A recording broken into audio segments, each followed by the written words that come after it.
My name is Daniel, and my parents passed away in a car accident during the winter of my third year in junior high. At that time, my younger brother John had just started elementary school and couldn't manage without help. Our relatives were compassionate and shared in our grief. However, their own circumstances made it impossible for them to take in both a 15-year-old and a 7-year-old. Essentially, we had no one to rely on. I had planned to go to high school, but I gave that up to start working. I became a construction worker at a local company in the spring. While my classmates attended high school and enjoyed their youth, I worked from morning till evening, sweating it out. It was tough, and those unaware of my situation often assumed I had poor academic abilities or bad conduct, which made me feel miserable at times. But raising and caring for my little brother was more important. I didn't want him to feel lonely. I wanted him to live as normally as possible. So I worked hard every day, doing house chores, even though I wasn't used to them, and helping him with his studies at night. Thanks to that effort, John grew up to be a studious and hardworking young man, progressing smoothly from middle school to high school, then to university, and eventually getting a job.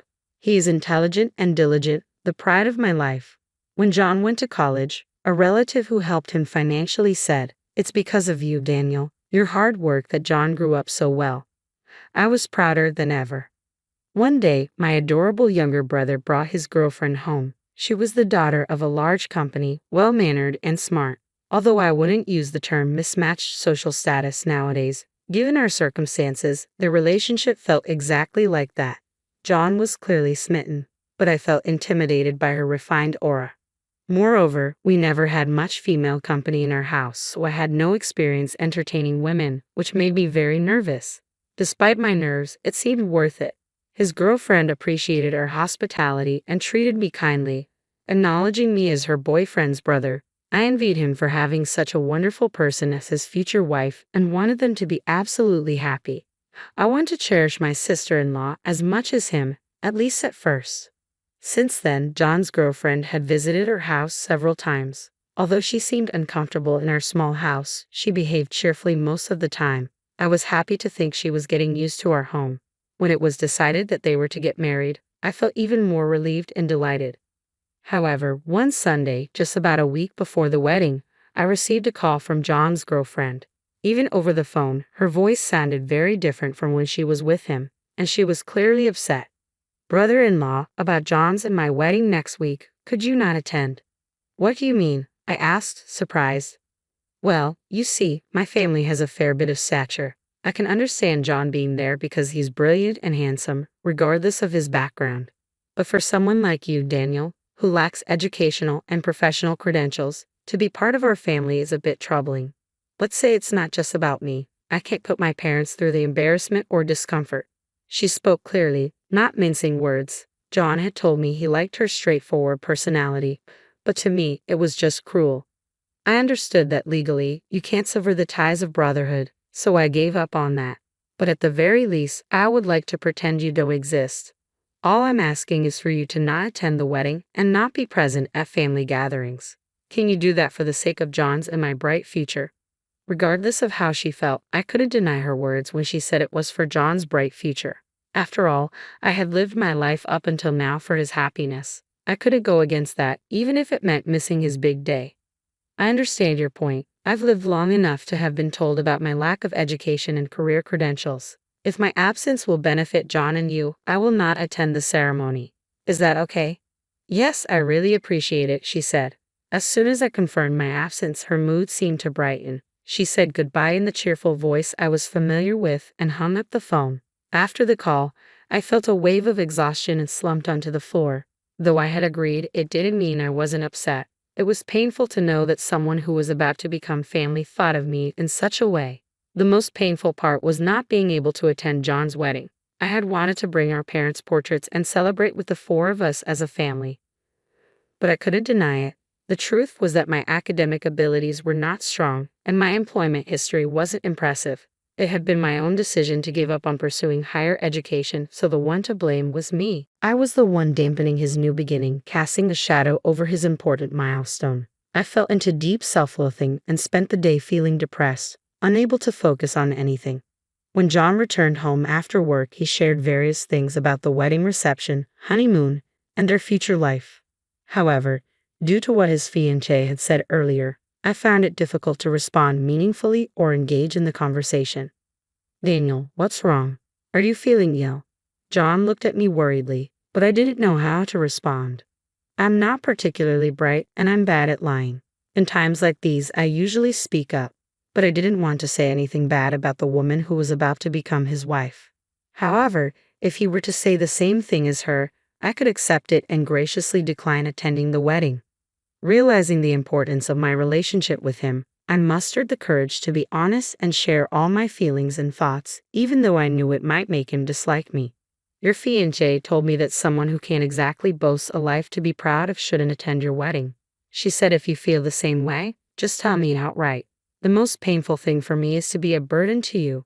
If you don't want me to attend, I'll gladly comply.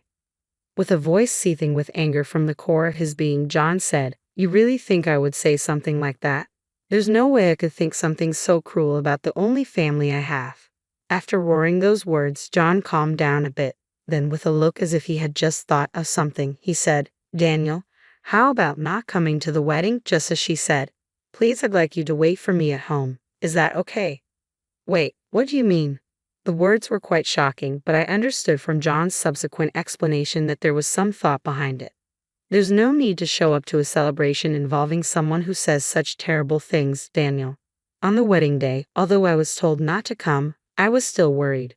To my brother, I was the only person he could call family. I couldn't help but worry if there were any issues or disputes during the family gathering.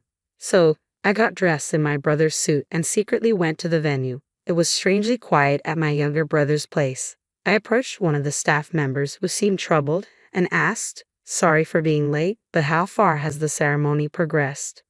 The staff member replied, We can't start the ceremony because none of the groom's family has arrived yet. What?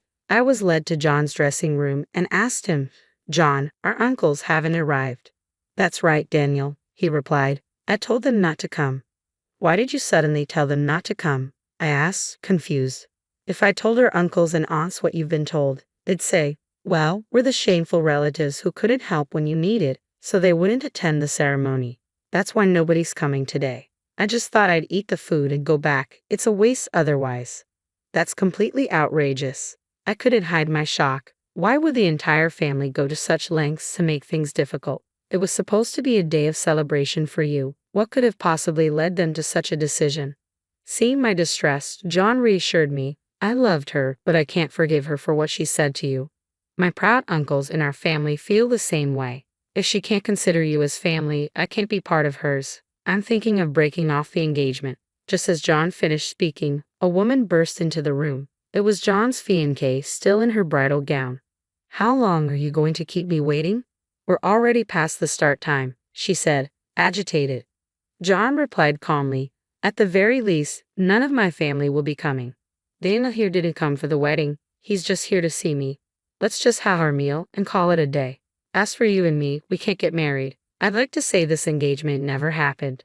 That's impossible. You can't just cancel the wedding at the last minute like this, she exclaimed, her face turning red with embarrassment and anger. John's response was cold. You seem to have said some pretty terrible things to him. Remember the family issues we discussed before? Knowing all that, you decided to say something that would upset him while I wasn't around. At first, I was surprised at how low you could stoop, but then I realized you're exactly the type to do something like this. You only see people based on their achievements, don't you? Unfortunately, I'm also what you'd call a failure, raised by another failure. So, I can't marry a woman who doesn't care about my family. She burst into tears. I'm just telling the truth. I can't introduce a family where the husband's family consists of only high school dropouts working in construction. How shameful. I asked myself if I could remain silent after being talked to like that. John defended me and sided with me, and if I kept my silence, it would make him look foolish. This was an issue between her and me. While she might be right, I have lived my life doing my best. It hurts when someone who knows nothing about me looks down on me. Yes, I might not be the brightest and I have no prestigious credentials, but even without such things, I have lived my life strongly to protect my precious family. You have no right to deny my way of life. With her hysterical crying and my loud voice, her family and the venue staff began to gather. Inadvertently, everyone heard her offensive words. Her parents, figuring out what was happening through her words, began to bow their heads to my brother and me. And here I thought you finally found a man to marry, and you start saying such things.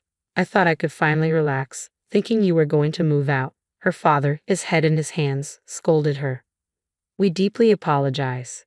It's partly your fault for spoiling her too much. We sincerely apologize and hope you can forgive her, her mother said, despite wearing a beautiful dress with a shamefaced, apologetic expression. Even her friends who were attending the wedding seemed to have had enough of her offensive remarks about the groom's family. No one came to her defense or interfered. The attendees just stared at her in disbelief. Even she, usually so glib, was left speechless. Perhaps she finally realized the reactions her words were causing, or maybe she finally understood the disastrous situation she had created. I was 7 when our parents died, John began. My older brother, who started working as soon as he finished middle school, has been sacrificing so much for me. His life isn't something that just anyone can emulate, and even if I were in the same position, I don't think I could have done it. Even if one has a good education, it doesn't guarantee they can live that way. I knew this even when I was 7, but you couldn't understand that. You're less mature than a 7-year-old. I can't marry a child, and I don't want to. So, I'm breaking off our engagement. I don't want to see you anymore. After saying this, John apologized to her parents for the abrupt cancellation and then to the staff. Though he apologized very respectfully and humbly, it was also a clear statement that he had no intention of changing his stance. She, who had ruined one of life's biggest turning points, her wedding, through her own actions, stared blankly at the aftermath. You have a family who scolds and protects you in times like these, right? John continued. My younger brother, too, when he heard about our phone call, was angrier than me. While educational background and work history are certainly important, for me, he is far more important than any of those things. So knowing he outright refused to marry someone like you, I'm a little relieved now. She cried again. It was probably the only thing she could do. And so the wedding ceremony was canceled before it could even begin. Afterward, John really did break off the engagement with her. Since they hadn't submitted their marriage license yet, there were no procedures to take care of, and he quickly cut ties with her. Later, some attendee disseminated photos of the scene online, and it seems that she and her family lost their standing to get work because of this. She probably won't be able to date or marry for a while. It's probably good medicine for someone who was so arrogant. John says that she took care of the entire cost of the wedding cancellation. Of course, it's only right since she was the one who caused this mess, and we, the victims, don't need to worry about it.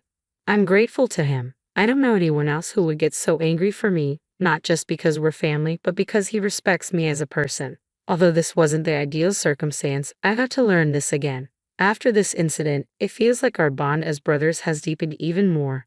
I'm really proud of John, whom I've raised with care, even though we don't have parents, for growing into such a fine person. Encouraged by him, I started studying for my high school equivalency exam, something I'd been contemplating for a while. A year later, I passed the exam and switched jobs. It's a completely different field from what I was doing, but learning something new is fun. While working hard, I got my first girlfriend. Of course, she's a woman who values me and my precious family. I plan to invite her over and introduce her to John soon. I want to brag about my wonderful younger brother.